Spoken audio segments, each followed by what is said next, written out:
So, yeah, this is no Four Jack podcast where we have the music and the intro and the bang-a-lang. Can we have some sort of music? If you have some on your phone, I'd be happy to listen to whatever song you wanna present for yourself. Probably have kid stuff. Some kid stuff. I don't know what they're listening to. What's the big one for the kids? In our house, it's Disney. Disney. All Disney themed. All Disney, like a little Frozen. Let it go. Coco's a big one. The movie Coco. Frozen's huge. Beauty and the Beast, pretty big. Yeah, they've all kind of had their stint. Aladdin when she was a baby, but. What are you trending on right now? What's the big one that she watches? Movie-wise, maybe. Let's go. You know what? She just discovered that Pink Pony Club by Chappell Roan. Okay. And she likes that because she's in a big pony face. So just hearing Pink Pony Club, she just screams that part over and over again. So. Yeah, I like that. I don't do introductions well here. Garrett Hadfield, GHE, Goat Track, Rundle Park. Any other ones that I've missed? Shortees. Shortees now, the restaurant tour. Yeah. You're about to take on a pretty crazy adventure in that road, but I think it's one that makes sense from my perspective of just what you're doing at Rundle, and going to be serving up the best smash burger in Beverly. It's right now. Well, I mean, it would be the only smash burger in Beverly right now. We're hoping to obtain the title of the best. That's up to you folks to determine who's the best. But yeah, we're gonna put our name in the hat and start running food and beverage. I think that makes sense, just from what impact you've been able to have on the golf course and what's been going on there to not have total ownership over the restaurant side, where it's just, okay, now I can facilitate your whole experience here rather than I'm responsible for this part, but once it gets to the next, it's that's totally different ownership. Yeah. And I'm sorry you're constantly, I know the summer I was there helping you guys out, that there was just a lot of pre-apologizing for the fact that, hey, by the time you get back, they're probably going to be gone. Yeah. And yeah, there was some headaches that we had to overcome with just the way the food and beverages has been ran. And we have such a good understanding of our clientele and the people that play at Rundle that I think over the past 3 years of running the pro shop, we've got a good understanding of what they want. So, yeah, we're just kind of revamping the menu completely from where it is currently and going to try and do it different than what they've done there, but then different than any food and beverage you'd see at any golf course, because I don't think any of them have smash burger restaurants attached to them. But yeah, I don't think so. Could be wrong. You've really gone deep into the concept of this is a restaurant, right? The branding, everything looks great. I was fortunate enough to get a sneak peek of the menu, and yeah, there's a lot of thought that's gone into every aspect of it, from what you're gonna have on the walls when people are standing there waiting or eating for a burger, eating their burger, to what different kind of ideas did you come up with for the menu? I know there's some sort of Mexi, is it fries supreme? I don't know. Yeah, so spoiler. We're gonna have the option that you can make your fries supreme Taco Bell style. Nice. But yeah, your traditional hot dogs and of course smash burgers, as I mentioned. But we're also gonna do taco in a bag. We're gonna do we're getting a mini donut machine. Yeah. Because I just kind of thought, imagine having a bag of mini donuts at the turn. Totally. Would just be amazing. Plus, the entire place is going to smell like cinnamon, which is a nice bonus. Yeah, revamping the menu kind of to cater, like I said, to the people that come there, price-wise as well as selection. We don't need artisan ketchup. We just need ketchup. Yeah. You know what I mean? We need options for people who are on tight budgets, because we're a cost-effective golf course, and we need to be cost-effective from point A to point Z. So yeah, it's pragmatically delicious. That's it. Just put it on a shirt.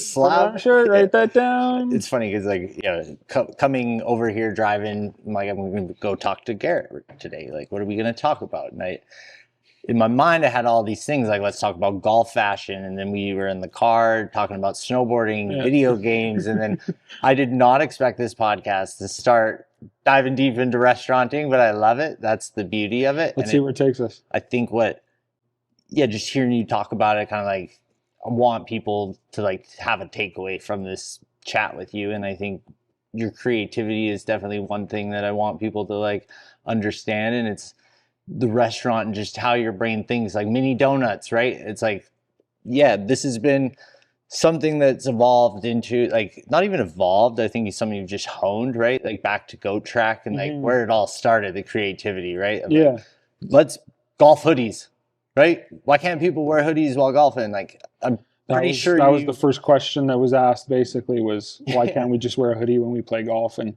I mean, now it's very common 5 years later, Totally. but 5 years ago, 6 years ago, it was not allowed. This was like the first Yeah. golf hoodie. Both of us can walk onto a golf course right now. Totally. 6 years ago, we couldn't have. Yeah. Which is crazy to think. But It's crazy. I think we still have obviously quite a ways to go with a lot of things, but I think the game's heading in an awesome direction. Yeah. I think things are progressed in the right way. I think it's with just pragmatic thinking a little bit, and maybe that's your creativity. But like obviously, there's other parts where you're more detail oriented to the like the Sherpas with the details you have coming, right? Yeah. But just that like mini donuts, wouldn't that be awesome to have them? And then like, why not? Let's give that. What's stopping us from doing it? Nothing. Okay, let's do it then. Let's do it. And I think that's been very successful for you and Goat Track. Is just you have a very pragmatic way of looking at it that's like, oh, this is enjoyable, it's not being done, let's do it, let's just do it and give it to the people and see what they think. And obviously your success with Rundle, obviously the success with Goat Track, which I'm sure there's a few people wanting to know about the Wholesale program that are listening to this podcast, and it's just like learning to navigate what serves you. And it's like, okay, Wholesale was great for the business for a while, but like it also came with a lot of challenges, right? Of like challenges, yeah. I'm gonna have to front load the investment into this for the next 6 months before you guys start paying me for it. And like I'm paying interest on all of that money, and I don't have any money to spend on anything else. And we're somewhat, I mean, speaking on Wholesale, you're almost, because we are still in the golf space, well, we look at ourselves more as like a everyday clothing brand, not necessarily golf, but we do have the golf theme to what we're doing. So when you're wholesaling to golf courses, you need to make golf clothing, or else they can't buy it, they can't sell it, yada, yada, yada. So we've kind of, I mean, I found just through the process of design, I was just getting like bored and almost annoyed with having to just, the reason we wanted to do Goat Track was just not wear golf clothes. Right. And now I feel like I'm having to make clothes that can still be worn on a golf course. Where like if I wanted to make jeans or a jean jacket next week, I can't do that because, well, I have to worry if my wholesale is going to take that in and all this other sort of stuff. So by going more online and in our store at Rundle Park, it gives us just so much more freedom and the ability to do whatever we want, because Rundle Park doesn't have a dress code. I mean, we have people wearing tank tops, we have jeans, we have cutoffs, we have everything. As long as you're wearing a shirt, you're cool. Yeah, and your pants. And your pants, yes, please, your pants. Please. Or shorts, whatever. Yeah. But I think essentially what has kind of happened, the whole, you know, kind of circling back to, you know, the golf has been in a box since it started and the door opened. And now that the door's opened, now everybody who was a part of the door opening and walking through it when it first did open is ready to just explore further, which, like I said, doesn't really align with golf course wholesaling. Wholesaling to like a streetwear store on White Ave or, you know, where else might make more sense for kind of where the direction we're taking things. But I mean, at the end of the day, we have so many good relationships with our wholesale partners in the past, and we love them so much. And they were some of our greatest friends and colleagues in being in the golf industry for 20 years, Cody and I both. So we love them endlessly and we appreciate them so much. But between running a clothing brand, running a golf course, running a restaurant now, having a 2.5-year-old daughter, wanting to have a successful, good marriage where my wife loves me every day and I'm there and I'm home. And then Cody's side of all that with his life going on with his company and his side business that he has, plus being the head pro at Rundle, plus doing Goat Track. It's just like adding that wholesale onto it. Like you said, it was just such a huge upfront of cash that we have to sit on until the season starts. And we're in Canada, so the season doesn't start basically. Like, yeah, it was flirting for a few days. Yeah, we had a here, couple minutes when we looked good. I think you're in the clear for a little while longer. But yeah. So yeah, it kind of just came to the point where for us to do Goat Track the way we want to and intended to in the first place, getting away from the confines of a golf course where we can't buy that. We can't sell stuff that says Goat Track on it because that's derogatory to us. Like, yeah, okay, that's fine, and that's your golf course, totally. and everyone gets to make those decisions. And as the owners of the brand, like, we get to make the decision on where we want to take things. So I guess, yeah, just the challenge is just those people that were at those golf courses, making sure that they don't feel alienated and they can come join the membership program or still do that, and maybe with the pros, because everyone's a tight knit community. Yeah, and like Cody and I being pros,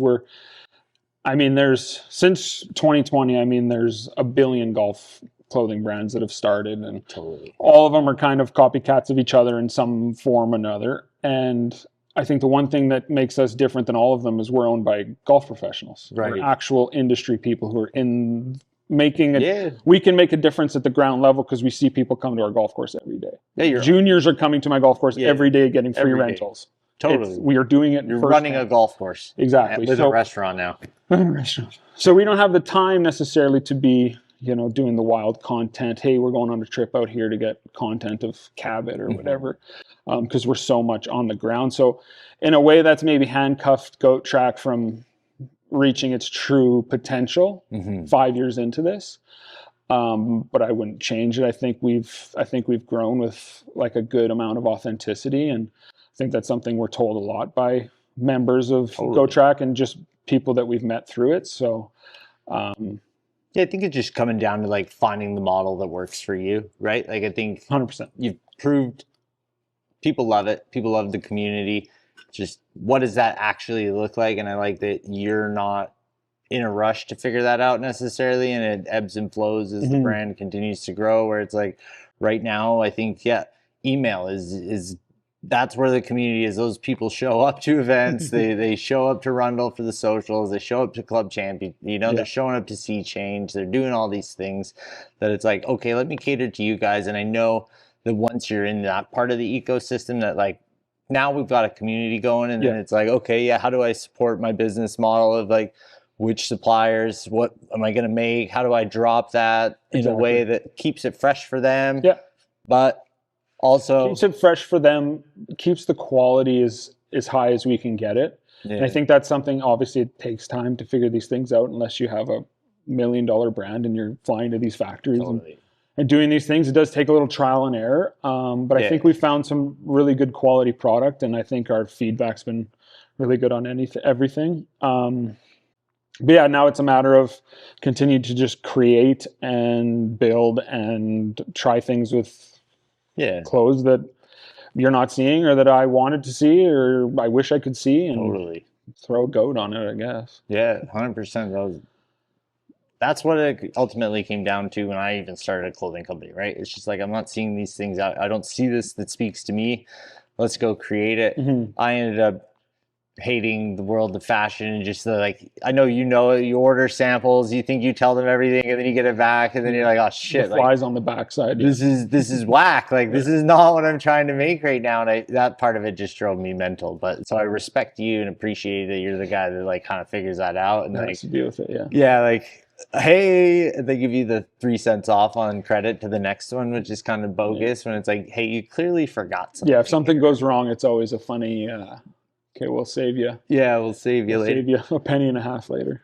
Where do you think, I guess, golf fashion is going in a sense? What's, as someone that pays attention to all of this, I know you're more I'm a golfer and I'm fashionable, rather than I'm trying to be golf fashion, Yeah, not necessarily trying to be golf fashion in any way, just trying to be fashionably golf. I think that's a funny question because right now, today, would I start Goat Track? For the community aspect, I think I would want to, but for the clothing, no, because there's 1,000 options. When Goat Track started, there was no options. Yeah. Malbon had literally just been starting at the same time, and there's 10 other brands, whatever it was, when in 2020, when everything kind of kicked off. there had been nothing before that. So there wasn't anywhere for me to see it, I guess. And it got to the point where no one's going to make it. Let's make it ourselves. Oh, there is more people making it. Yeah. Cool. Well, let's like kind of ride this wave, because this is the new wave of golf, if you will. And this is a new way that younger kids can become attached to it. Because, I mean, growing up my entire life, I cared about what I was wearing. But like none of my friends did. Yeah. So as a boy who cares about what he's wearing all the time, but none of your friends care, it's not really something you can talk about or like express that like, oh, I really like those diesel jeans or whatever, because your friends are just wearing track pants their mom bought them and they got holes and they don't care. I will say on that note though, that more often than not, because I feel like we have very similar vibes when it came to that. Like, one day, 12th grade, got voted best dressed, and I had no clue, because I was like I didn't actually think that was like me. There was people a gag. buying all of these nice clothes, and I just like, but I did care, right? And like always, from like even the track pants days, those were carefully selected to my 100%. tearaways. To like, the point of this is normally those friends that never cared eventually come to you and say, hey man, like, oh, I need to like get a girlfriend, or like, I got a job interview. Like, how do I dress? I've been a personal shopper for a large majority of my friends, whether they've asked me or their girls or wives or whatever have asked me take them shopping or give them some advice. My brother-in-law either. Yeah, everyone, they just kind of gravitate towards that, which is cool. That like, I kind of live vicariously through what you're doing there, because it's like, obviously it was important to me. I just realized that there's a point where I'm like, I think there's other important things out there to me too, that like maybe this is something else, which is where it's cool, like my involvement-ish with Goat Track, to like see that continue to grow in that sense, where it's like, it's not something I necessarily am responsible for. So anyway. Random thoughts. Circling, I just think nowadays, this day and age, 2025, as I'm 39 years old, about to be 40, kids in their teens, 20s, 30s, boys especially, care way more about the way they dress than when we were growing up. So this is a great way for them to connect to the game of golf, is by clothing, because that's how I was first introduced. And not introduced, I mean, my grandfather, when he was alive, he loved watching golf and he'd watch all the time, but I couldn't care less. It wasn't until like Jesper Parnevik. When Jesper Parnevik came on and he was wearing his Jay Lindenberg stuff, and it was flashy and it was different, and that's what originally had attracted me more to like the interest in trying golf. And then once I started just going to the range across the street, it was just like, I mean, you hit a couple good ones, and then it just becomes any person who's played any sport in their life. Like, the athletic side comes out and you want to get better immediately. I'm trying to think about how like golf was introduced to me. Like, I know my uncle and like his family that lived in Calgary played golf, and I feel like it was just the club in general just seemed so fascinating to me. It's like, what are these things? I was scared. I was terrified of golf courses. Like, my parents got me. So I started playing golf when I was 19. I got a job at the Royal Mayfair. My mom saw a clipping in the newspaper. Like, this makes me sound like I'm 100. Yeah. And I remember she phoned me, or she texted me, or whatever it would have been, mailed me. I don't know. The Mayfair's hiring. And I had mentioned that the summer previous, I had tried golfing a little bit. 19 is when I like truly was like, I'm going to golf. I'm going to get 18, I had played probably a handful of times, went to the range a little bit. My parents had got me a membership at Pioneer Meadows. And I was so stupid to all things golf and how everything worked. I would take my bag tag off my bag and I would take it into the pro shop to prove that I was a member. I'm Garrett. As if there was no other way that they could have known that I was a member. And I think it was by like the third or fourth time the dude's like, you can stop bringing that in. Yeah, I appreciate that. Just say your name. It's on the list. I know who you are, Garrett. Yeah. So then I went from Pioneer Meadows, which, rest in peace, has been crumpled into houses years ago now.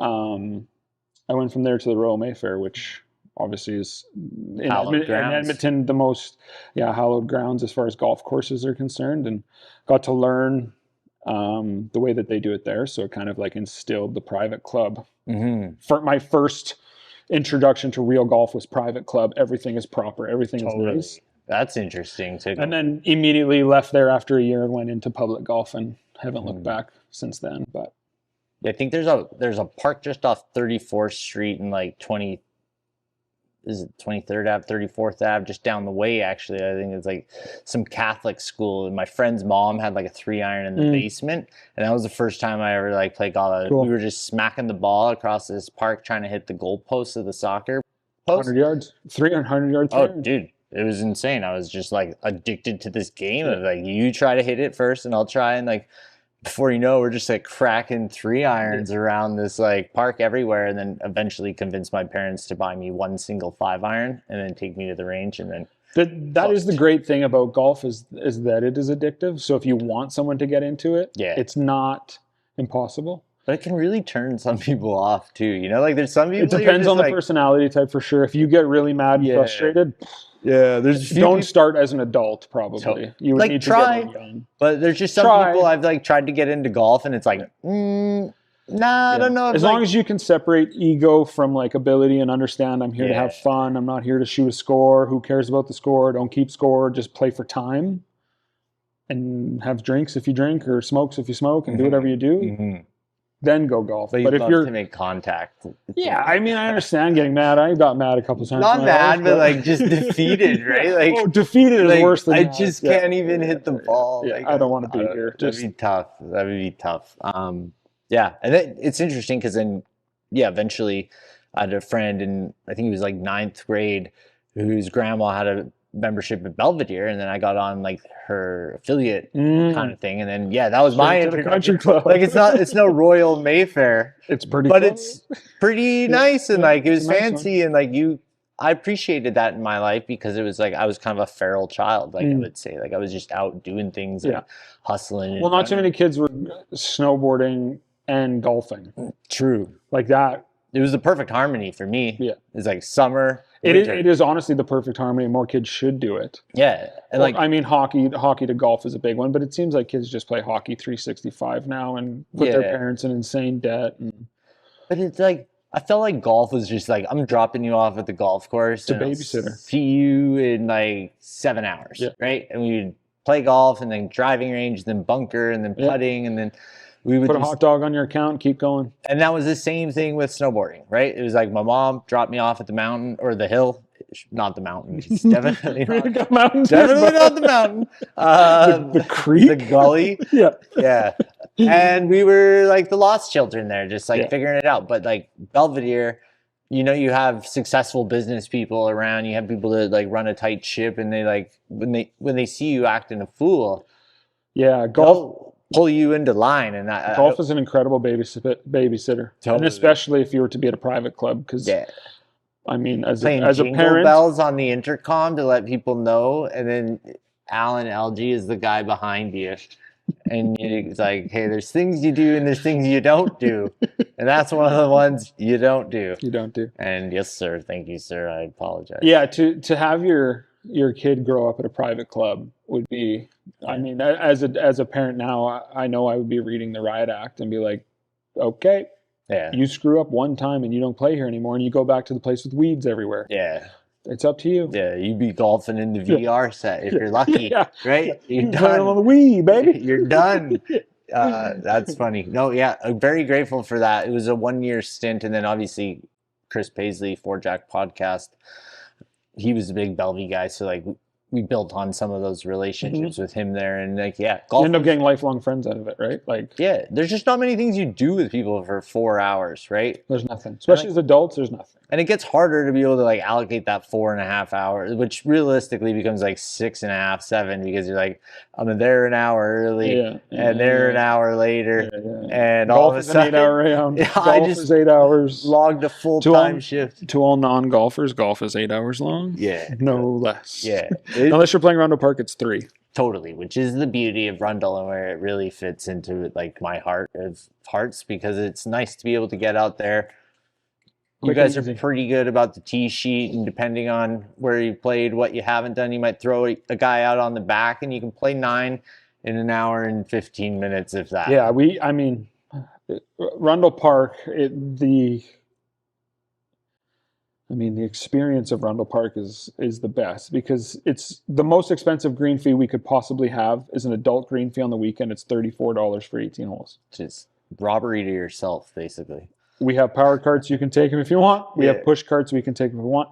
We have early bird golf where if you play before 8 a.m. Monday through Thursday, it's $15 for 18 holes. And it's like, I think it's like $9 or $10 for, no, it's $10 for 9 holes and 15 for 18. That's absurd. It's people are waiting there people are breaking down the gate by the time we get there every morning. But yeah, and the fact that they can get out the way to just try to get to the lock. Quick. Everyone plays quick, which is great. We have marshals who do a pretty good job of keeping everything going. Because, I mean, Rundle Park being a short course, it is built on it is a par 3 golf course. We changed 4 of the holes 2 years ago to count as par 4s. Which rightfully so for average golfers. Yeah, those 4 holes stretch from like 210 to I think like 245 if you really tipped out 3. And every green is insane. Like we have golf pros come out all the time and none of them are making 3s on those holes. So we had just said that I think making this a short course, allowing people to make those first pars, those first birdies, those first hole in one on a par 4. I mean, anything can happen. The pragmaticness, like let's give people positive vibes out here. Exactly. Yeah, I think doing that had a huge just change in the atmosphere of the whole place. And then, making it just really cheap, fast to play. And we're just super friendly, willing to help. I don't hire any of my staff based on their golfing ability and or knowledge. I hire you solely on, are you a nice person and are you engaging and helpful to the public? And you also do tournaments, right? Like that's my plug that I want you to get out is that one of maybe the greatest places to have like a corporate outing. 100%. So while I always kind of thought while working in golf and working at like big major size golf courses, why do so many companies have golf tournaments if only 10 of 50 people play golf? Because 40 people are just here, not really having fun. Some of them are having fun because it's a day off and, you know, you're drinking and you're out in the sun or whatever. And I mean, have a blast. But I would equate having your tournament Rundle closer to like bowling. Because our longest hole being 245, like I said, if it was extremely tipped, the absolute beginner golfer can still probably get it to the hole within 5 shots, we'll say. If you're playing a 500-yard hole, the beginner golfer, average beginner golfer, I'll think back to my wife when she was first starting and I took her to the Broadmoor in Sherwood Park. The 10th hole was like 5-something.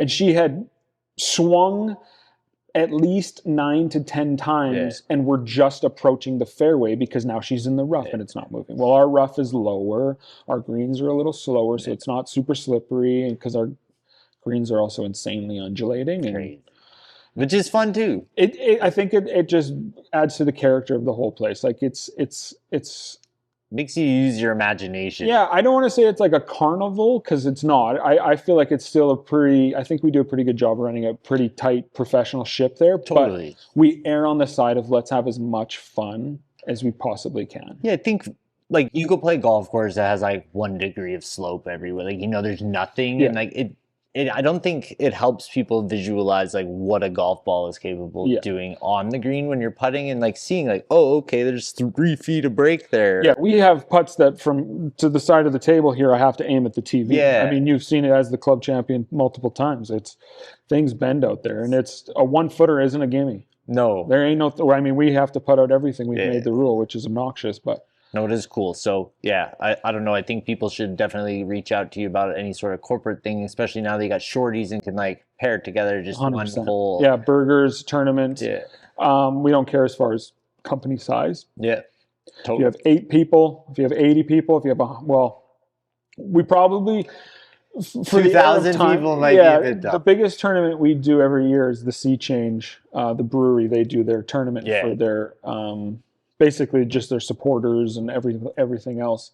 And we get up to about 120 people in that tournament, and it does take 5 to 6 hours. And that is, again, because as a par 3, you can't tee off until the next person's gone. So that kind of does hold you up when you're A-B. But that's the Sea Change event. We all know what we're getting into. It's just a 6-hour day of so much fun and hanging with the gang. Yeah, exactly. Which is a funny tournament because it's, I think in the first year we did it, someone mentioned to me, goes, you ever think there's been this many tattoos on a golf course at one time? And it's like every other person you look at is, you know, fully sleeved up and everything else. And it's like, oh, wow, okay. But it's cool. Like we went and played in that Sea Change virtual tourney on the weekend, and I was talking to, I think it was Dylan, who, just like talking, and he's talking about fashion, and he's like, Malbon, like, yeah, but I don't want to pay $250 for a t-shirt, right? Like, so I think that's where, like, if you can figure this out, where, like, I've always battled with golf is for everyone, because there's just a few people that I've encountered where I'm like, I don't know if golf is for you. Like that's just like, you're not ready for it or something, right? Like, you're a degenerate, and like, you should. I think golf is for everyone as well, as long as you're willing to come in with the respect that golf deserves. And I don't want anyone, and I think, I mean, I've gotten not a lot, but I've gotten pushback from other golf pros about my approach to things. And to them, I would say that in no way am I disrespecting the game. Yeah. In no way am I disrespecting the game. I've gone to Grant McEwen University taking history classes on golf, and then took more classes afterwards through the PGA of Canada. So I understand the history. I respect the history. This whole brand was founded on basically Mo Norman and the way he was treated. And if Mo was around now, how different his life would have been if people would have just understood that Mo was different. So that's what it is at the end of the day. That's what golf is for everyone means, is I want everyone to come in and play, but don't come in acting like a jerk. Like, replace your ball marks, fix your divots, everything you're supposed to do, and keep pace of play. That being the biggest one. Pace of play. Pace of play is the biggest one. Anyone out there who's thinking of getting into golf or wants to golf, pace of play, you can be as bad as you want. If you're fast, you can be as bad as you want. I'll play with you every day. Totally. As long as you're quick. But if you're slow, you could ruin potentially up to 150 people's day. If you're slow, you got to think about the backlog in a traffic jam. And when there's six If you groups, keep up to the group ahead of you, that's the piece of advice that everyone needs to take with them. If the group ahead of you never leaves your sight, you're good.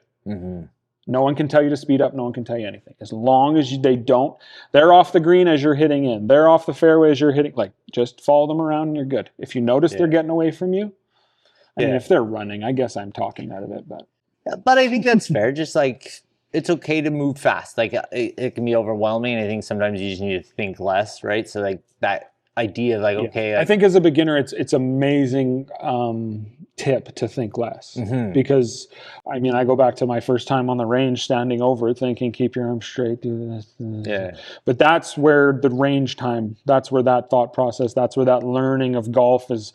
The driving range is the most ignored piece of golf equipment that everyone should be on the top of their list. It's the only reason I was able to ever be good at golf is because I never left the driving range. Calluses. Now they're super soft because I don't hit balls anymore, and I'm not good anymore. But I reached a peak where now I can kind of just get it around and have fun while I'm doing it. I don't like to spend too much time on the range now, because I'll start experimenting with it. And like, I do it for the rhythm. I just need to get into kind of the rhythm.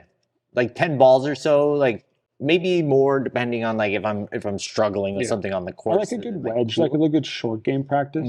Red Tail Landing, their little chipping green they have there. Like to set up with some balls and just little 40-yard chips all day long. I like that. It's funny you mentioned something that I would like to dive into a smidge of, just like, the other members of the golf community not necessarily understanding what you're trying to do at times. And I think I'm just going to offer some of my perspective on this, because like we built the golf podcast that won an award from the PGA. Like, obviously I have a ton of friends in the PGA. I've done a lot of stuff with different members of the PGA. And your stick. And I can play some golf when I want to, or can, depending. But a lot of things can become echo chambers, right? Especially for those that are in the industry, that are having, their buddies are all in the industry, and they're constantly like reinforcing those existing values. Whereas like, I think you were like, oh, I'm a little different than this community. For me, it was, so I got into golf at 19, 24, I turned pro.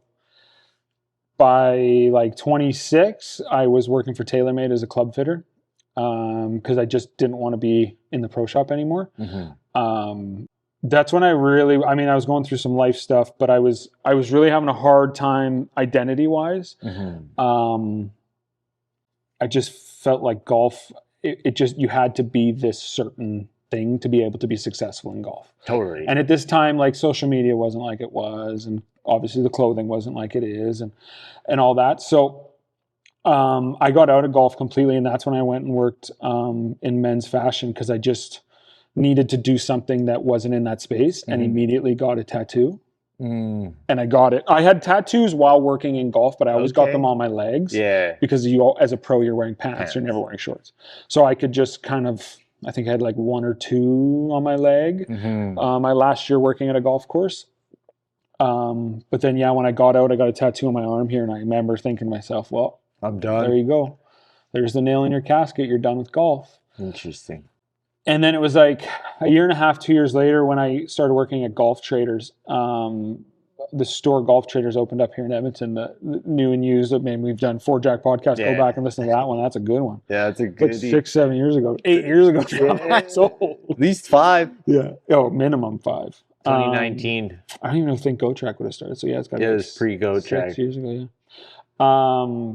But I remember going for my interview there, and I wore a long sleeve. And over this year and a half, I had gained more tattoos. So, which now you're a canvas. Now I'm a bit of a canvas for sure. So I wore a long sleeve to my interview, and I remember the guy asking me like, "What's bounce?"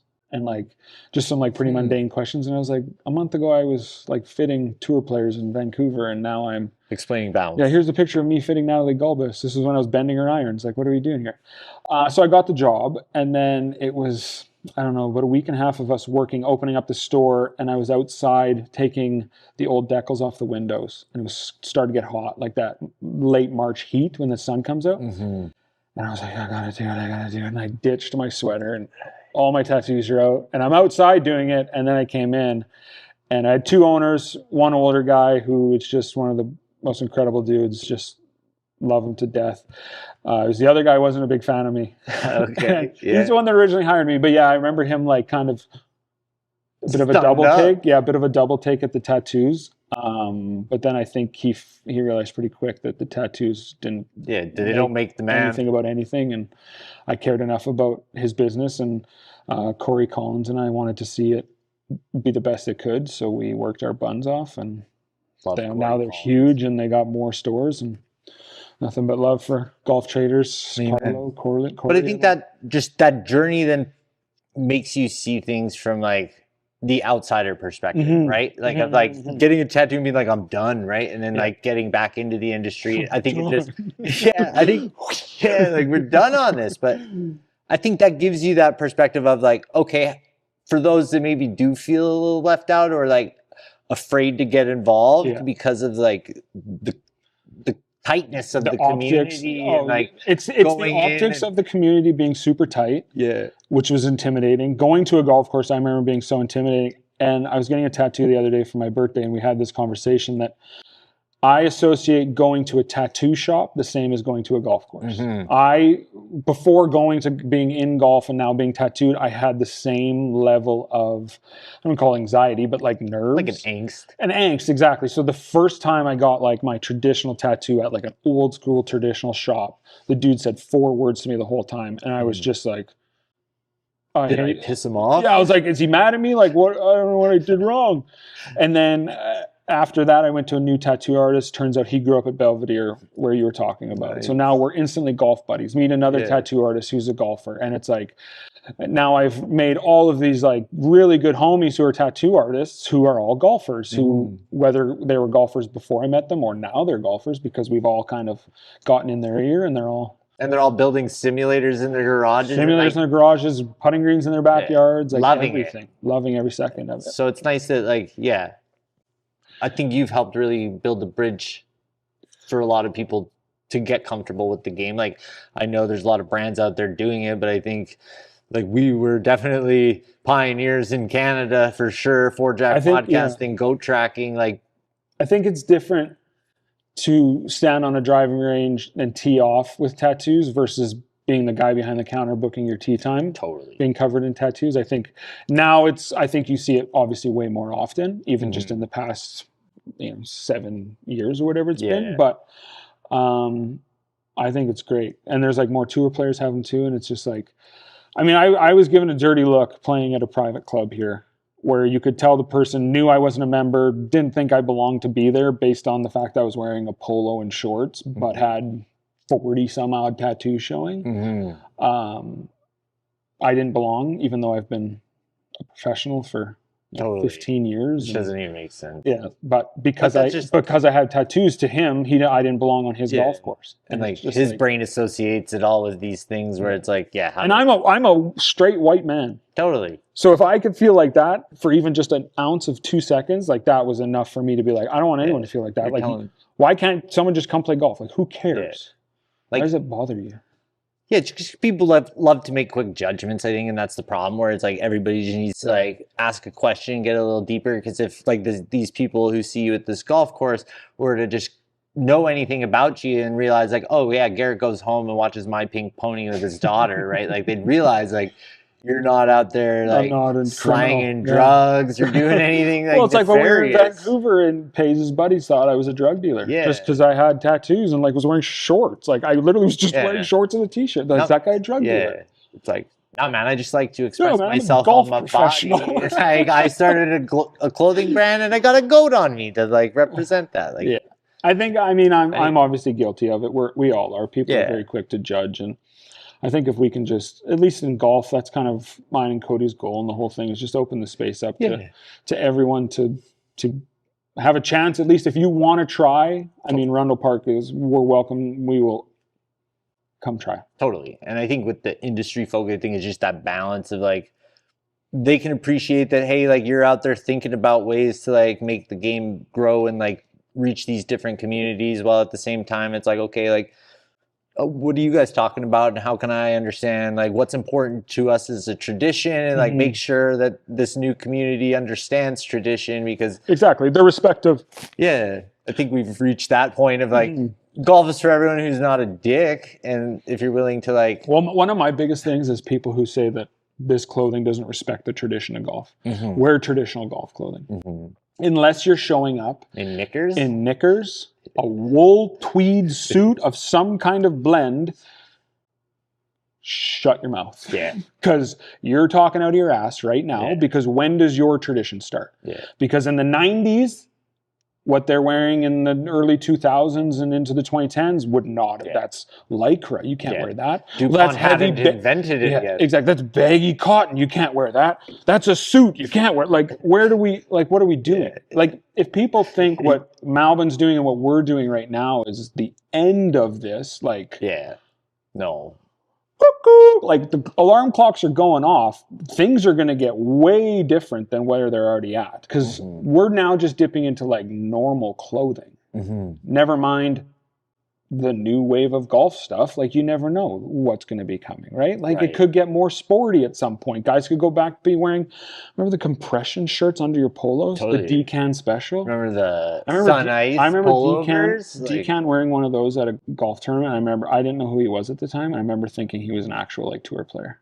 He looked so Nike or whatever it would have been, Titleist, and just so proper. Yeah, he's got that like... Yeah, he just has that Rory McIlroy selection, and I'm just... some dumpy idiot about to go shoot 103, but looked way better than the rest of them. Yeah, totally. Is there anything else you think we should talk about today? Like, I think we've got something good. I don't want this to deteriorate into... No, I think it's nice. I think it's been a good conversation right there, that like we can always circle, like if there is anything else you want to talk about. I think I kind of... we went Rundle, we went Shortees, we went kind of everything. Yeah, we got Goat Track, we want to see you win an award for the PGA. We didn't talk about that. But that I feel like was kind of like something mouthy. Yeah, like I think we've kind of addressed that in the like you and the golf industry, like how you guys work together, and like understand a little more about G's pragmatism towards helping the common folks. My nephew, he calls it the NARPs, the non-athletic regular people, right? Like I think we're getting the NARPs into it. We're getting NARPs into golf and stuff. So like, that's like LARPing, but NARPing. Yeah, and like I attest to it. Like I was there at the golf tournament with you on Saturday, and I counted at least a dozen of the golf is for everyone in 10 different languages on people's backs. Yeah, right? That shit was everywhere. Yeah, and like people dripping in like sweet fashion, like Buddy Dillon was like wearing sick Nikes with some like jeans and like a vest and an oversized tee and like a toque, and he was looking like he was ready to go hang out with like Travis Scott or something cool. But he's swinging the hammers trying to go low. Yeah, but instead he's golfing. Yeah, and he has a golf simulator in his garage. He's an absolute golf nut, and it's like anyone who's down like that, I'm down with that too. I mean, I think at the end of the day, if all of it ended tomorrow, I would still just be really stoked on everything we did. And I mean, unfortunately, I have a memorial golf tournament coming up in June for my friend Tyrus, who passed away suddenly after his battle with cancer. But there's 20 of us going to Predator Ridge. 14 of those guys didn't play golf 8 years ago. So the fact that I can compile 20 of my buddies on top of the dozens of other people that I know that we have gotten into golf or have gotten to golf more or appreciate it more or connect with friends more or meet new friends more. Like the amount of friendships that we've made just by people meeting other people at GoTrack has been, I mean, it's been awesome. It's been very rewarding. So yeah, if it all ended tomorrow, I know I'd be stoked. I think Cody would be pretty happy with everything that we were able to accomplish, but lucky for us, we're not going to stop tomorrow, and we're literally just going to start hitting the thrusters now. So amen. Thanks for coming, brother. Thanks, Tommy. Absolutely.